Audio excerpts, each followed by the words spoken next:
The chair recognizes the gentleman from Massachusetts, Mr. Lynch, for 5 minutes.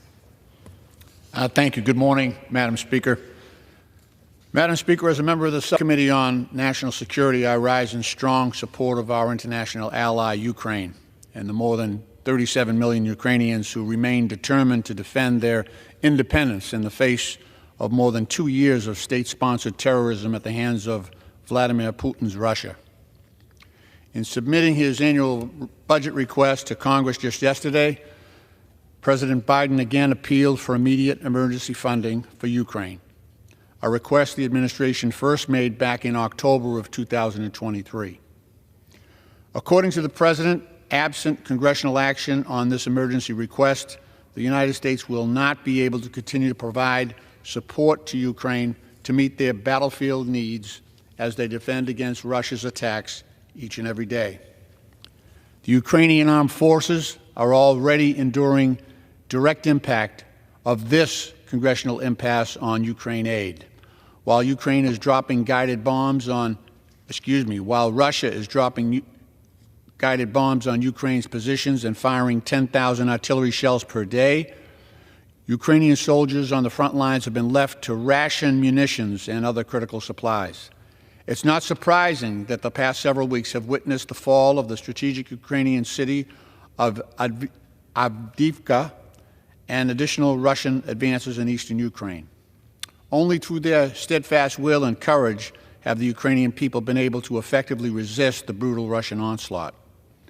Beyond the battlefield, the United Nations and the World Bank recently estimated that the total cost of reconstruction in Ukraine and recovery after 2 years of war now stands at almost $500 billion. Russian attacks against Ukraine's civilian population centers have caused devastation and loss of life, damage across several critical areas, including the housing, energy, and transportation sectors. Moreover, nearly 40% of the Ukrainian population, or almost 15 million people, are in dire need of basic humanitarian assistance.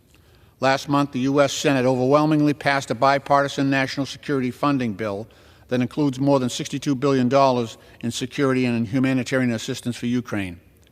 Inexplicably, the House Republican leadership has refused to consider this legislation, even though I believe a majority of members have indicated that they would vote for it. The House Republican leadership is also sitting on bipartisan legislation that would provide President Biden with the authority to confiscate and transfer frozen Russian central bank assets to Ukraine for its reconstruction. The bill would also establish an international framework to facilitate the transfer of Russian assets frozen in other Western countries. In total, $300 billion worth of foreign holdings that Russia stashed across the globe could immediately be diverted to support the Ukrainian people. Importantly, President Biden and his administration have already expressed support for this transfer of funding, as underscored by Treasury Secretary Janet Yellen's statement to the G20 world leaders last month that, quote, this would be a decisive response to Russia's unprecedented threat to global stability and support Ukraine's continued resistance and long-term reconstruction. There is also precedent for such action, Madam Speaker. In 2003, the U.S. seized $1.7 billion in frozen Iraqi government assets under Saddam Hussein and transferred those funds towards the benefit of the Iraqi people. Madam Speaker, Vladimir Putin once said that, quote, the borders of Russia do not end, end quote.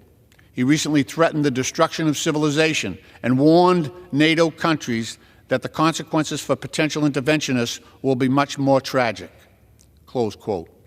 I strongly urge the House Republican leadership to act on these bills before it's too late for the Ukrainian people. U.S. national security and our democratic alliance around the world hang in the balance. I yield the balance of my time.